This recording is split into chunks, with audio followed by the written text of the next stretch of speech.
Hello everyone, I am नवीन कुमार और यहाँ पर एक कंपनी है जो कि बेसिकली एब्जॉर्बेंट या जो कैटलिस्ट वगैरह ये सब कुछ बनाती है, जो कि बेसिकली इंडस्ट्रियल यूज़ के आते हैं, जो ऑयल एंड गैस इंडस्ट्री होती है वहाँ पर काम आते हैं। और उसके अलावा जैसे फिल्ट्रेशन सिस्टम की जहाँ पे ज़रूरत होती है, जैसे यहाँ पे कहीं पे गैस निकल रही है वहाँ पे भी काम आते हैं। अब एब्जॉर्बेंट यूजुअली नाम में लिखा हुआ है कि ये ऐसे केमिकल्स होते हैं, ऐसे स्पॉन्जेस टाइप के मतलब केमिकल्स होते हैं जो कि दूसरी इम्प्योरिटीज को अपने अंदर में इकट्ठी कर लेते हैं, अपने एब्जॉर्ब कर लेते हैं, राइट। एंड इसी तरीके से अगर हम कैटलिस्ट का नाम लेते हैं तो हमने बचपन में पढ़ा था कि कैटलिस्ट क्या होता है कि कोई भी केमिकल रिएक्शन हो रहा होता है उसको फास्ट कर देता है केमिकल रिएक्शन को। तो ये कैटलिस्ट होते हैं। तो ये कंपनी जो है दोनों ही बनाने का काम करती है, मैन्युफैक्चरर है साथ में ट्रेडर भी है। अब इस कंपनी का नाम जो यहाँ पे देखने को मिला दैट इज देवसन कैटलिस्ट, और इस कंपनी का जो आईपीओ है 9 जुलाई से 13 जुलाई के बीच में खुलने वाला है। 118 का इन्होंने फिक्स प्राइस सेट किया है। 160 करोड़ रुपए की इस कंपनी की वैल्यू लगाई गई है। साथ में ही 40 करोड़ रुपए, सॉरी 42 करोड़ रुपए टोटल उठाना चाह रही है, जिसमें से 37 करोड़ रुपीज तो कंपनी के पास में जा रहे हैं, बाकी 3 crore rupees worth of share company के जो प्रमोटर्स हैं वो अपना स्टेक सेल कर रही है। नेक्स्ट यहाँ पर जो कंपनी के प्रमोटर्स हैं उनके पास में आफ्टर दी आईपीओ लगभग 75% मालिकाना हक रह जाने वाला, जो कि एज पर सेबी रूल अच्छा है। अब यहाँ पे मैंने आपको कैटलिस्ट, एब्जॉर्बेंट, सेरेमिक बॉल्स भी ये कंपनी बनाती है, तो इनको आप लोग यहाँ पे भी पढ़ सकते हैं। इस कंपनी का जो आईपीओ लेके आ रहे हैं लीड मैनेजर जे जे आईपीओ एडवाइजर्स प्राइवेट लिमिटेड, इनके ये आई थिंक रिसेंट में ही अपने आप को रजिस्टर करवा के नया आईपीओ लेके आ रहे हैं।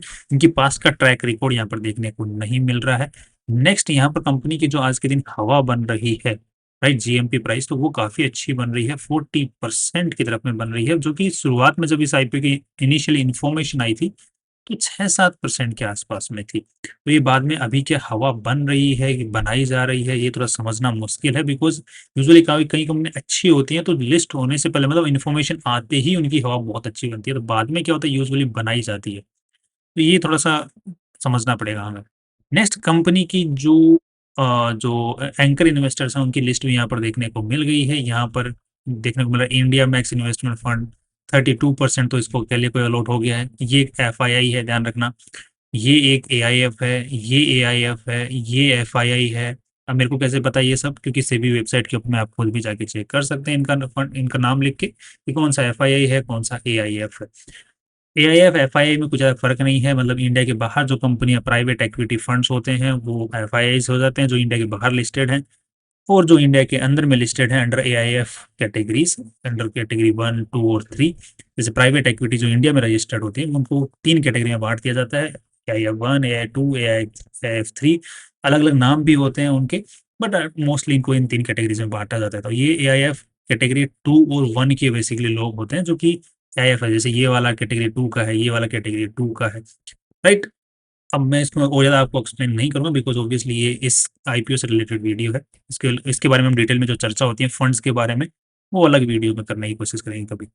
तो अब पॉइंट की बात ये है कि इन्होंने जो एंकर इन्वेस्टर्स की लिस्ट यूजुअली आती है, तो आपने कभी भी देखा होगा एंकर लिस्ट जो भी जो आईपीओ होता है जिसमें क्यूआईबी अलाउड होते हैं, उसके अंदर में एंकर लिस्ट हमेशा ही अच्छी आती है। वो सभी क्योंकि ये जो एफआईआई और जो एआईएफ वाले हैं, ये हमारे जैसे लोग हैं, थोड़े से इनके पास में ज़्यादा पैसे वाले लोग हैं ऑब्वियसली, राइट? तो वो सोच समझ के पैसा लगाते हैं, तो हम लोग थोड़ी-सी पॉज़िटिविटी आती है कि ये अपना पैसा जो है नुकसान में बेचने की तो कोशिश नहीं करेंगे, ऑब्वियसली।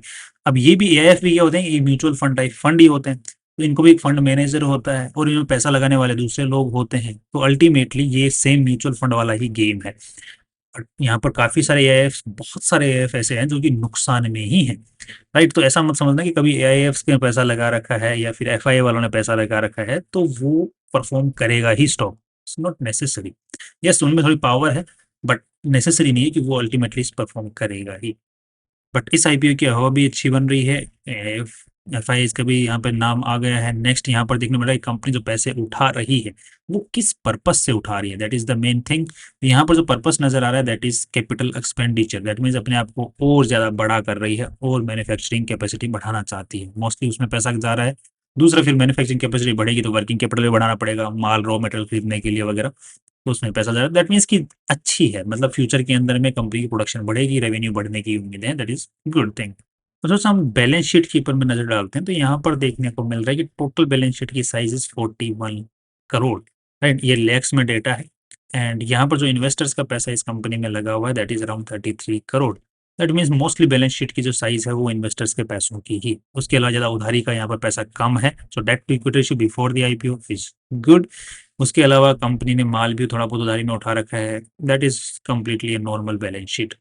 नेक्स्ट यहाँ पर ये पैसा लगा हुआ कहाँ पे आज के दिन अगर देखा जाए तो पहला तो प्रॉपर्टी प्लांट एंड इक्विपमेंट में जो फैक्ट्री वगैरह है उसमें प्रीमाइसेस में ही लगा हुआ है। दूसरा ट्रेड रिसीवेबल्स में अच्छा खासा पैसा लगा हुआ है जो कि पिछले साल तक 12.5 करोड़ था, इस बार 16.5 करोड़ है तो 4 करोड़ रुपए से बढ़ गया। उससे पिछले साल 8 करोड़ था, इस बार 12.5 करोड़ 4.5 करोड़ रुपए से वहां बढ़ गया। तो that is a little bit negative point. साथ में ही कंपनी की इस बार जो है ट्रेड रिसीवेबल सेगमेंट है बहुत ही ज्यादा बढ़ जाता, बट कंपनी ने इस बार इन्वेंट्री है ना, इन्वेंट्री वाला माल मतलब चीज है वो बढ़ा दी है। नेक्स्ट अब ये थोड़ा-सा रेवेन्यूज़ को देख लेते हैं, राइट? तो यहाँ पर देखने को मिल रहा है 43 करोड़ का रेवेन्यू, यहाँ पे 53 करोड़ का रेवेन्यू, यहाँ पर 55 करोड़ का रेवेन्यू, राइट? तो कुछ खास मतलब जम नहीं रहा है। अब ये रेवेन्यू क्यों नहीं बढ़ा है यहाँ पर? तो वो हमें थोड़ा-सा देखना पड़ेगा। कंपनी की प्रोडक्शन कैपेसिटी तो फुल फ्लेज नहीं चल रही है, तो उसको तो हमें समझना पड़ेगा। नेक्स्ट अब ऑब्वियस सी बात है कि प्रोडक्शन कैपेसिटी वाला तो चलो एंगल अलग वाला है, बट यहाँ पर माल बच गया है बना बनाया भी 5 करोड़ रुपए का। दैट मीन्स कंपनी का रेवेन्यू ही नहीं बढ़ा है, दैट मीन्स ग्रोथ नहीं है कंपनी के पास में। अब पीएनएल स्टेटमेंट की बात करते हैं, सॉरी प्रॉफिट एंड लॉस की बात करते हैं। यहाँ पर तो कंपनी का प्रॉफिट इज ग्रेट। यहाँ पर देखने को मिल रहा है कि कंपनी 4 करोड़ रुपए का नेट प्रॉफिट, यहाँ पे 8 करोड़ रुपए का, यहाँ पे 12 करोड़ रुपए का नेट प्रॉफिट है। अगर हम ट्रेड रिसीवर्स वाले सेगमेंट को और इन्वेंट्री वाले सेगमेंट को अगर साइड भी कर देते हैं, उसके अलावा भी यहाँ पर देखने को मिल रहा है कि net profits in this company are marvels. Next यहाँ पर देखने को मिला 55 करोड़ का रेवेन्यू है, उसके ऊपर में 12 करोड़ का नेट प्रॉफिट। मानसो ये बात है 48 तो लगभग 20% के नेट प्रॉफिट्स निकाल पा रही है, तो ग्रेट, राइट? तो कैश फ्लो की वहां पर कोई खास दिक्कत नजर नहीं आ रही है कंपनी के अंदर, बिकॉज प्रॉफिट्स काफी अच्छे हैं। नेक्स्ट कंपनी का जो नाम है, जो लोगो है, वो आज के दिन रजिस्टर्ड नहीं है। यस, इन्होंने अप्लाई वगैरह कर, सॉरी रजिस्टर्ड है, रजिस्टर्ड देखने को मिल रहा है यहाँ पर। ये सारे लोगो जी जो नाम है ये सब कुछ आज के दिन रजिस्टर्ड देखने को मिल रहे हैं। सो इंटेलेक्चुअल प्रॉपर्टी राइट्स का यहाँ पर कंपनी के पास में फुल कंट्रोल है, दैट इज गुड। बिकॉज काफी सारे जो नाम है वो अभी तक रजिस्टर्ड नहीं है, वो ऑब्जेक्ट हो चुके हैं, फॉर्मेलिटी चेक पास में है। सो कुछ रजिस्टर्ड है अंडर डिफरेंट क्लासेस, कुछ अनरजिस्टर्ड है, so that's the thing. But still company has protected it's rights, name rights actually. Next company जो प्रॉपर्टीज यूज करती है वो लॉन्ग टर्म के लीज के ऊपर में यहाँ पर इंडस्ट्रियल कॉर्पोरेशन है, जो इंडस्ट्रियल डेवलपमेंट कॉर्पोरेशन होती हैं अलग अलग स्टेट्स की, वहां से ले रखा है इन्होंने। 54 years, 69 years, 56 years, 57 years, no that's a positive thing. Long term का कंपनी जो है एक ग्रोथ प्रोस्पेक्ट लेके चल रही है, दैट इज गुड। और जैसे कि हम लोग जानते हैं कंपनी 2004 से चलती हुई आ रही है, जैसे कि यहाँ पे भी देखने को मिला कि 2004 से इन्होंने ये जो प्रॉपर्टी है इसको 69 ईयर्स के लीज पे ले रखा है, तो इनिशियली से ही ये सही रूट पे चल रही है। कंपनी का एट्रिशन रेट, जो एम्प्लॉयज का लीविंग द कंपनी रेट है, वो भी अंडर नॉर्मल है। नाउ दिस थिंग की कैपेसिटी यूटिलाइजेशन की कंपनी का यहाँ पर जो यूटिलाइजेशन है वो 86-90% के आसपास में चल रहा है, जो कि पिछले साल के मुकाबले इंक्रीज्ड, सॉरी ये वाला जो इंक्रीज नहीं है, ये वाला इंक्रीज्ड है। सेरेमिक बॉल्स वाला, कैटलिस्ट और एब्जॉर्बेंट वाला जो है वो पिछले सालों के मुकाबले कम प्रोडक्शन हुई है, और कंपनी इसको बढ़ा भी नहीं रही है। साथ में इसको देखते हैं जो कि टोटल जो है वो दोनों का मिला के देखा जाए तो 86, दैट मीन्स प्रोडक्शन बढ़ा है, दैट इज गुड। ये कंपनी की आप लोग फोटोज वगैरह देख सकते हैं आराम से पॉज करके। अब कंपनी का सेरेमिक बोल्स का जो मतलब जो क्वांटिटी है, जो प्रोडक्शन है, वो बढ़ रही है। तो यहाँ पर क्या इसका मेन यूसेज है उसको आप लोग पढ़ सकते हैं। कंपनी के रिपीट कस्टमर्स और टोटल कस्टमर्स की जो क्वांटिटी है वो अच्छी है। दो अगर कस्टमर्स के नाम मिल जाते और बाद में हम लोग को उनको कंपेयर करके देख लेते पास्ट के हिसाब से और अभी के कस्टमर्स के हिसाब से, उनके टोटल नंबर ऑफ ऑर्डर्स इस कंपनी के साथ में, तो अलग बात होती, बट वो चीज़ यहाँ पर अवेलेबल नहीं है क्योंकि कस्टमर्स कई बार अपना नाम रिवील करने के लिए अलाउ नहीं करते हैं। That's okay again. और कंपनी का मोस्टली जो रेवेन्यू है वो इस साल के हिसाब से पूरा मैन्युफैक्चरिंग से आया है, ट्रेडिंग पे कंपनी कम डिपेंडेंट हो रही है, इसलिए कंपनी का अगर ध्यान दे रखा होगा नेट प्रॉफिट और रेवेन्यू ना बढ़ने के बावजूद भी अच्छा है। नेक्स्ट कंपनी का एक्सपोर्ट काफी अच्छा खासा यहाँ पर इंक्रीज होता हुआ देखने को मिल रहा है, that is a good signal, but there is a negative signal as well, that is the domestic sale company की काफी हद तक कम हो रही है। But company again production capacity जो है टॉप पे चल रही है, तो अभी कंपनी अगेन प्रोडक्शन कैपेसिटी बढ़ाएगी, तो हो सकता है कि यहाँ पे कंपनी के रेवेन्यूज अच्छे सुधरे अगेन। नाउ कंपनी जो आईपीओ से पैसे उठा रही है, उनसे जो कैपेसिटी इंक्रीज होने वाली है वो सेरेमिक बोल्स की नहीं, कैटलिस्ट एंड एब्जॉर्बेंट की जो कैपेसिटी यूटिलाइजेशन है, कैपेसिटी इंस्टॉल्ड कैपेसिटी उसको बढ़ाने वाली है, जो कि लगभग डबल कर देने वाला है उस कैपेसिटी को। तो इससे उम्मीद है कि कंपनी का जो रेवेन्यू है आज के दिन जो 55 करोड़ के आसपास का है, वो बढ़कर के लगभग 80 सीआर हो जाएगा आफ्टर दिस थिंग, अगर हम इन्फ्लेशन को साइड बाई कर देते हैं तो भी। राइट, तो उसके हिसाब से अगर 20%, 80 करोड़, 80 करोड़ का 20% होता है 16-17 करोड़ के आसपास का नेट प्रॉफिट निकल के आता है, जो कि कंपनी ने जो अपनी खुद की आज के दिन जो वैल्यू लगाई है दैट इज अराउंड 160, जो कि 10 के पी रेशियो पे निकल के आ जाता है, जो कि आफ्टर दी एक्सपेंशन प्रोडक्शन शुरू होने के बाद में, जो कि आगे की बातें हैं, जो कि 1-2 साल आगे की बात है। दो कंपनी जो है मशीनरीज वगैरह जिस टाइप की कंपनी काम करने वाली है, उसमें ज़्यादा टाइम लगने वाला नहीं है एक्सपेंशन के अंदर में, तो हम लोग इसको मान के चल सकते हैं साल 1.5 साल, जो कि अब कंपनी जो अगर एनालिस्ट मीट जो कर सकती है, it's not necessary for them but they few companies do that. तो एनालिस्ट मीट में जो है इसका पूरा एक पाइपलाइन जो है कंपनी दे सकती है आने वाले टाइम के अंदर में, but we are just approximate value लेके चल रहे हैं, अगले 2 साल के अंदर में ऐसा काम शुरू हो जाता है, तो लगभग 16 करोड़ से लगभग जो है company production capacity full utilization होती है, तो निकल के आ सकता है profits, that's a good thing again. Now finally company का दूसरी कंपनियों के साथ में कंपैरिजन करके वैल्यू जो है मार्केट किस तरीके से इन कंपनियों को दे रहा है, उस कंपनी को कितनी वैल्यू दे सकता है, उस पर चलने से पहले एक चर्चा जो कर लेते हैं, that is about the history and the management. That is company की 2004 के अंदर में एक शुरुआत हुई थी और उसके बाद में इन्होंने ये माइलस्टोन्स अचीव किए हैं, क्योंकि इनके पास में ज़्यादा माइलस्टोन्स वगैरह नहीं है, बिकॉज़ माइलस्टोन गिराने में ये अचीव मतलब वो नहीं करते, बिकॉज़ 2004 से खुली हुई है, अभी भी 52 करोड़ 53 करोड़ के ऊपर में कंपनी का रेवेन्यू है, तो बेसिकली देखा जाए तो कोई खास माइलस्टोन्स कंपनी के पास में है नहीं, तो क्या ही गिनाएगी वैसे तो। नेक्स्ट कंपनी को आज के दिन जो चला रहे हैं उनका नाम है Prahlad bhai Devji bhai Shiyania. I am really very sorry अगर मैं नाम ढंग से नहीं पढ़ पाया तो, but the main thing is कि इनके पास में अच्छा खासा एक्सपीरियंस है इस पर्टिकुलर सेक्टर का, दैट इज गुड। गुजराती आदमी है, दैट इज अगेन ओके।